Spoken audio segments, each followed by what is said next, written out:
hora de falar de economia. Além de limitar as despesas em 70% das receitas, o novo arcabouço fiscal deve prever superávit nas contas públicas a partir de 2025. Luiz Arthur Nogueira por aqui com a gente ao vivo para esclarecer essas novidades com relação a esse novo plano que finalmente começa a ser apresentado ao mercado financeiro, ao país. Luiz, essas metas que eu citei agora são realistas? Adriana, aqui a gente explica e descomplica a economia. Chegou o grande dia de conhecermos o novo arcabouço fiscal que vai substituir o teto de gastos. Como você bem disse, por enquanto o que se sabe é que as despesas poderão crescer limitadas até 70% das receitas e a partir daí as projeções do governo indicam que no ano que vem, 2024, vai zerar o rombo das contas públicas com superávit a partir de 2025. 0,5% do PIB em 2025, 1% do PIB em 2026. Respondendo a sua pergunta, Adriana, se são realistas essas projeções. Olha, é difícil dizer neste momento sem ter conhecimento dos detalhes do novo arcabouço fiscal. O que eu posso dizer para a nossa audiência é que, por enquanto, o mercado financeiro não acredita em superávit no governo Lula. Ao contrário, projeta rombo nas contas públicas nos 4 anos e superávit apenas a partir de 2032. Claro que hoje, com a divulgação das novas regras fiscais, essas projeções podem mudar, podem ser melhoradas. Aliás, é o que a gente espera. Por quê? Porque se o Brasil melhorar a sua perspectiva de contas públicas, por tabela vai melhorar as expectativas inflacionárias, permitindo com que o Banco Central possa reduzir os juros a partir do segundo semestre, que é o grande anseio não só do governo, mas de toda a sociedade brasileira. Ou seja, vamos descobrir hoje, ao longo do dia, Adriana, qual é, finalmente, o novo arcabouço fiscal aqui no Brasil. Bom, Luiz, claro que o dia decisivo é hoje, a gente vai saber como é que o mercado também vai reagir, mas ontem o mercado já tinha alguns indicativos do novo arcabouço. Como é que o mercado se comportou ontem?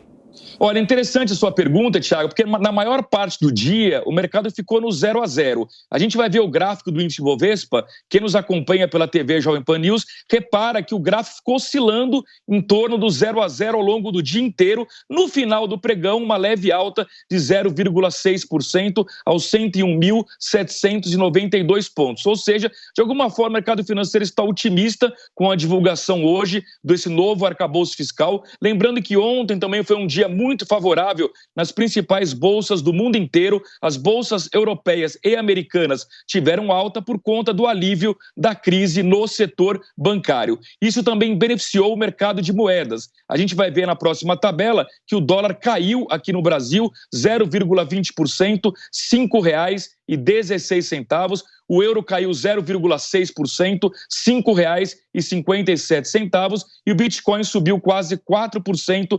28.352 dólares. Hoje, Thiago, vai ser muito simples acompanhar o mercado financeiro. Se a interpretação for positiva sobre o novo arcabouço fiscal, a bolsa sobe, o dólar cai. Se a percepção for negativa, ocorre o contrário, a bolsa cai e o dólar sobe. Falta pouco, é preciso continuar esperando mais um pouco, então a gente segue acompanhando o assunto nesta quinta-feira. Valeu, Luiz Arthur Nogueira, até mais tarde aqui na programação. E conosco, comentando as principais notícias do dia no Jornal da Manhã, sejam bem-vindos Diogo Schelp e Fernando Capês. Capês, é chegada a hora, então o novo arcabouço deve ser divulgado finalmente, o teto de gastos, os gastos do governo e o comportamento do mercado, então, deve depender disso. A partir de hoje a gente começa a acompanhar algumas reações mais claras, Capês? Bom dia, Adriana, bom dia, Thiago, Schelp, bom dia a todos aqueles nossos ouvintes que nos assistem também.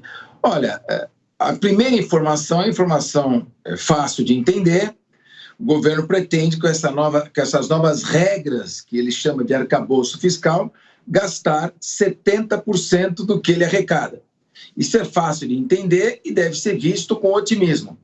No entanto, é preciso ver isso com ceticismo. Vamos analisar direito essas regras com profundidade, porque muitas vezes esses discursos são discursos animadores, mas na prática eles não funcionam. Prometem superávit em 2025, eu sou muito cético com relação a isso. você fala em superávit e estreia o governo estourando o teto fiscal em 160 bilhões de reais, nessa gastança enorme, falando em reverter privatizações, aumentando o limite da Lei Rouanet. Tudo isso pressupõe que a gente deva analisar isso com um certo cuidado. As primeiras informações, repito, são animadoras. Não tem muito segredo. É gastar menos do que arrecada. Se ele quer gastar 70% do que arrecada, é uma ótima notícia. Acho difícil de acontecer. Vamos aguardar para ver. Então vamos receber com otimismo, mas com ceticismo. Muita calma nessa hora. Diogo Schelp, temos alguma ideia já dessa trava que o governo quer colocar nas contas e é saber como é que isso vai se dar na prática. Bem-vindo. Bom dia, Tiago, Adriana, Capês, bom dia a todos que nos acompanham. De fato, a gente precisa lembrar que o governo Lula fazia uma crítica ao teto de gastos, à regra do teto de gastos, que era a regra fiscal anteriormente vigente, porque considerava que ela amarrava demais a possibilidade de aumentar investimentos, por exemplo, em infraestrutura, em programas sociais. Porque o teto de gastos ele só era reajustado com base na inflação. Então, o governo considerava que, por exemplo, quando a economia ia bem e houvesse um aumento na arrecadação, esse aumento da arrecadação permitiria gastar acima da inflação, já que a arrecadação compensaria o teto de gastos.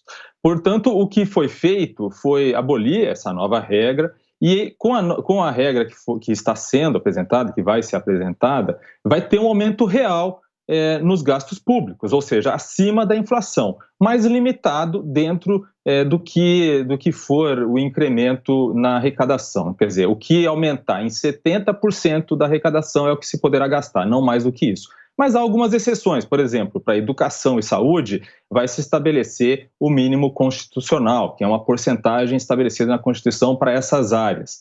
E haverá outros mecanismos também para compensar quando houver uma baixa na arrecadação, para que também se garanta o mínimo para algumas áreas. Então, é uma regra mais complexa do que era a regra do teto de gastos. Alguns economistas diziam que para uma regra fiscal funcionar, ela precisava ser simples. Não é bem o caso dessa regra. Ainda assim, ela mantém o princípio básico de que não se pode gastar mais do que se arrecada, e isso é salutar. A grande dúvida é saber se o governo vai conseguir cumprir essa regra, né, se for essa mesmo, e sabendo depois os detalhes maiores, porque as últimas regras para conseguir controlar os gastos públicos, todas elas foram furadas, inclusive no governo Bolsonaro, até o teto de gasto.